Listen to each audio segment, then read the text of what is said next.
ಪೂಜ್ಯಾಯ ರಾಘವೇಂದ್ರಾಯ ಸತ್ಯಧರ್ಮರತಾಯ ಚ ಭಜತಾಂ ಕಲ್ಪವೃಕ್ಷಾಯ ನಮತಾಂ ಕಾಮಧೇನುವೇ. ಹಾಯ್, ಎಲ್ರಿಗೂ ನಮಸ್ಕಾರ. Welcome back to my YouTube channel. ಬೆಂಗಳೂರಿಂದ ಮಂತ್ರಾಲಯಕ್ಕೆ 1 ಡೇ ಟ್ರಿಪ್ ಹೋಗ್ತಾ ಇದ್ದೀನಿ. ನನ್ನ ಬಸ್ ನೈಟ್ 9:30 ಮೆಜೆಸ್ಟಿಕ್ಕಿಂದ. ಸೊ ಎಂಪೈರ್ ಹೋಟೆಲಲ್ಲಿ ಒಂದು ಗಡ್ಬಡ ಐಸ್ ಕ್ರೀಮ್ ತಿಂದು ಬಸ್ಗೆ ವೇಟ್ ಮಾಡ್ತಾ ಇದ್ದೆ. ಎಕ್ಸಾಕ್ಟ್ 9:30ಗೆ ಬಸ್ ಬಂತು. ಬಸ್ ಹತ್ಕೊಂಡು ಮಂತ್ರಾಲಯಕ್ಕೆ ಹೊರಟೆ. ಸೊ ಆಚೆ ಕಡೆ ವ್ಯೂ ಹೇಗಿದೆ ಅಂತ ನೋಡ್ತಾ ಕೂತಿದ್ದೆ ನಿದ್ದೆ ಬರೋವರೆಗೂ. ಆಮೇಲೆ ನಿದ್ದೆ ಬಂದುಬಿಡ್ತು, ಹಾಗೆ ಮಲ್ಕೊಂಡ್ಬಿಟ್ಟೆ. ಮೊಬೈಲ್ ಚಾರ್ಜ್ ಬೇರೆ ಇರಲಿಲ್ಲ, ಬಸ್ಸಲ್ಲಿ ಚಾರ್ಜರ್ ಪಾಯಿಂಟ್ ವರ್ಕ್ ಆಗ್ತಾ ಇರಲಿಲ್ಲ. ಸೊ ಮಲ್ಕೊಂಡೆ. ಬೆಳಗ್ಗೆ 5 ಗಂಟೆಗೆ ಮಂತ್ರಾಲಯ ರೀಚ್ ಆದೆ. ಸೊ ಮಂತ್ರಾಲಯ ರೀಚ್ ಆದ ತಕ್ಷಣವೇ ನಮಗೆ ರಾಯರ ದರ್ಶನ ಆಗುತ್ತೆ. ಇಲ್ಲಿಂದನೇ ಒಳಗಡೆ ಹೋಗಬೇಕು, ಇದೇ ಮೇನ್ ಎಂಟ್ರೆನ್ಸ್. ಸೊ ಬನ್ನಿ ಒಳಗಡೆ ಹೋಗೋಣ.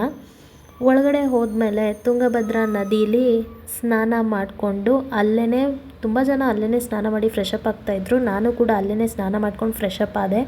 ಒಳಗಡೆ ಬಂದಮೇಲೆ ತುಂಬ ಕ್ಯೂ ಇತ್ತು, ತುಂಬ ರಶ್ ಇತ್ತು. ನಾನು ಹೋಗಿದ್ದು ಸಂಡೇ ಆಗಿರೋದ್ರಿಂದ ಸ್ವಲ್ಪ ರಶ್ ಇತ್ತು. ಸೊ ದರ್ಶನ ಎಲ್ಲ ಮಾಡಿಕೊಂಡು ಆಚೆ ಬಂದು ಕೂತ್ಕೊಂಡೆ.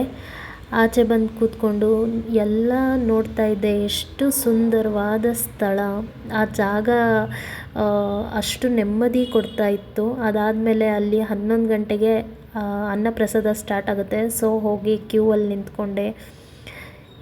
ಇಷ್ಟು ಕ್ಯೂ ಇತ್ತು, ಇನ್ನು ಜನ ಹಾಗೆ ಬರ್ತಾನೇ ಇದ್ದರು. ಆವತ್ತು ಮಾತ್ರ ಪ್ರಸಾದ ತುಂಬ ಚೆನ್ನಾಗಿತ್ತು. ಅನ್ನ ಸಾರು, ಹೆಸರುಬೇಳೆ ಪಾಯಸ, ಆಮೇಲೆ ಮೊಸರನ್ನ ಕೊಟ್ಟಿದ್ದರು. ಸೊ ಊಟ ಮಾಡಿಕೊಂಡು ಶೇರ್ ಆಟೋ ಹಿಡ್ಕೊಂಡು ನಿಯರೆಸ್ಟ್ ಪ್ಲೇಸಸ್ ನೋಡ್ಕೊಂಡು ಬರೋಣ ಅಂತ ಹೊರಟೆ. ಮೊದಲು ಹೋಗಿದ್ದೆ ಅಭಯಾಂಜನೇಯ ಸ್ವಾಮಿ ದೇವಸ್ಥಾನಕ್ಕೆ. ಸೊ ಈ ದೇವಸ್ಥಾನ ನೋಡ್ಕೊಂಡಾದಮೇಲೆ ಲಕ್ಷ್ಮೀ ನರಸಿಂಹಸ್ವಾಮಿ ಟೆಂಪಲ್ಗೆ ಹೋದ್ವಿ. ಅಲ್ಲಿ ಗಂಟೆ ಬಾರಿಸೋಣ ಅಂತ ನಿಂತ್ಕೊಂಡೆ. ಈ ಅಂಕಲ್ ನೋಡಿ ಎಲ್ಲ ಮಕ್ಕಳನ್ನೂ ಎತ್ಕೊಂಡು ಗಂಟೆ ಬಾರಿಸ್ತಾಯಿದ್ರು. ಸೊ ಅವ್ರದ್ದೆಲ್ಲ ಮುಗಿಲಿ ಅಂತ ವೆಯ್ಟ್ ಮಾಡ್ತಾಯಿದ್ದೆ. ಅವ್ರದ್ದೆಲ್ಲ ಮುಗ್ದಾದ್ಮೇಲೆ ನಾನು ಒಳಗಡೆ ಹೋದೆ. ಒಳಗಡೆ ಹೋಗಿ ದರ್ಶನ ಮಾಡ್ಕೊಂಡು ಬಂದಮೇಲೆ ಆಚೆಗಡೆ ಪಂಚಮುಖಿ ಆಂಜನೇಯ ದೇವಸ್ಥಾನ ಇತ್ತು. ಈ ದೇವಸ್ಥಾನದೊಳಗಡೆ ಅಂತೂ ನಂಗೆ ಹೋಗೋಕ್ಕಾಗಲೇ ಇಲ್ಲ, ಯಾಕಂದರೆ ರಶ್ ಇತ್ತು ತುಂಬ. ನಮ್ಮ ಆಟೋದವ್ರು ಬೇರೆ ಬನ್ನಿ ಅಂತ ಹೇಳಿ ಕರಿತಾನೆ ಇದ್ದರು. ಅಲ್ಲಿಂದ ಮುಗಿಸ್ಕೊಂಡು ಅಪ್ಪಣ್ಣಾಚಾರ್ಯರ ಮನೆಗೆ ಹೋದೆ. ಇಲ್ಲಿ ರಾಯರು ವಿಶ್ರಾಂತಿ ಪಡೆಯುತ್ತಿದ್ದ ಸ್ಥಳ ಅಂತ ಹೇಳಿ ಇದು ಒಂದು ಪ್ರಮುಖವಾದ ಸ್ಥಳ ಅಂತ ಇಲ್ಲಿ ಕರ್ಕೊಂಡು ಹೋಗಿ ತೋರಿಸಿದ್ರು.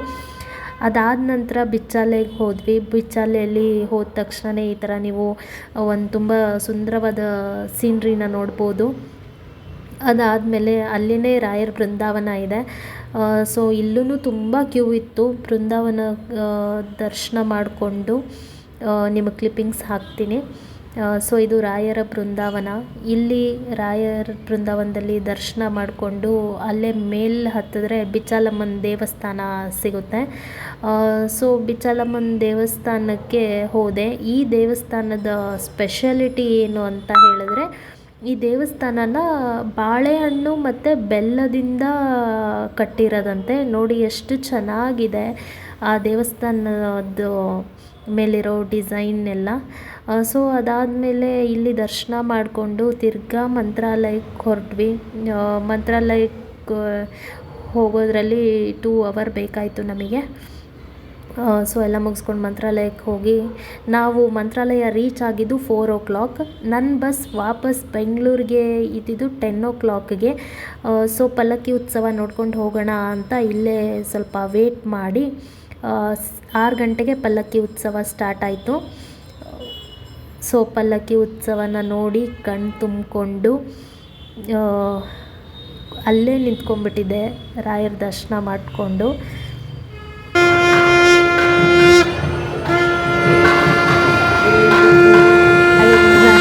ಕೂರಿಸಿ ಎಷ್ಟು ಚೆನ್ನಾಗಿ ಪೂಜೆ ಮಾಡಿ 5 ಸುತ್ತು ಹಾಕಿಸ್ತಾರೆ.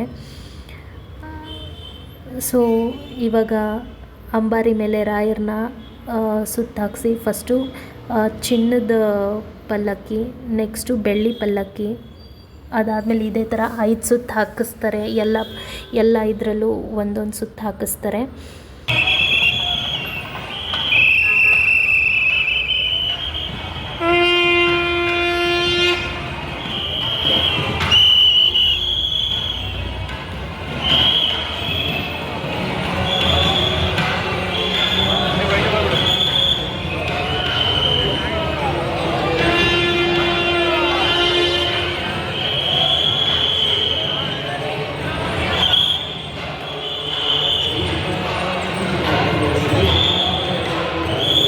ಐದು ಸುತ್ತು ಮುಗಿದ ಮೇಲೆ ರಾಯರನ್ನ ಇಲ್ಲಿ ಉಯ್ಯಾಲೆಯಲ್ಲಿ ಕೂರಿಸಿ ಮಂತ್ರ ಪಠಣೆ ಮಾಡ್ತಾರೆ.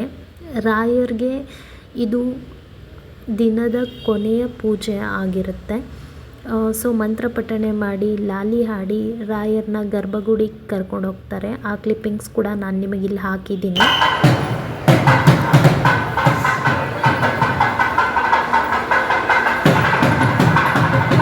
ಪೂಜೆ ಎಲ್ಲ ಮುಗಿಸ್ಕೊಂಡು ಆಚೆ ಬಂದರೆ ನೈಟ್ ವ್ಯೂ ತುಂಬ ಸುಂದರವಾಗಿರುತ್ತೆ. ಇದಾಗಿತ್ತು ನೈಟ್ ವ್ಯೂ.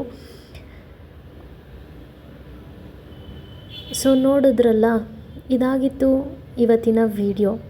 ಅದೇ 1 ಡೇ ಟ್ರಿಪ್ ಟು ಮಂತ್ರಾಲಯ. ರಾಯರು ಎಲ್ರಿಗೂ ಒಳ್ಳೇದು ಮಾಡಲಿ ಅಂತ ಕೇಳ್ಕೊತೀನಿ. ಈ ವಿಡಿಯೋ ನಿಮಗಿಷ್ಟ ಆಗಿದರೆ ಲೈಕ್ ಮಾಡಿ, ಶೇರ್ ಮಾಡಿ, ಕಮೆಂಟ್ ಮಾಡಿ, ಹಾಗೆ ಸಬ್ಸ್ಕ್ರೈಬ್ ಮಾಡೋದನ್ನು ಮರಿಬೇಡಿ. Thank you.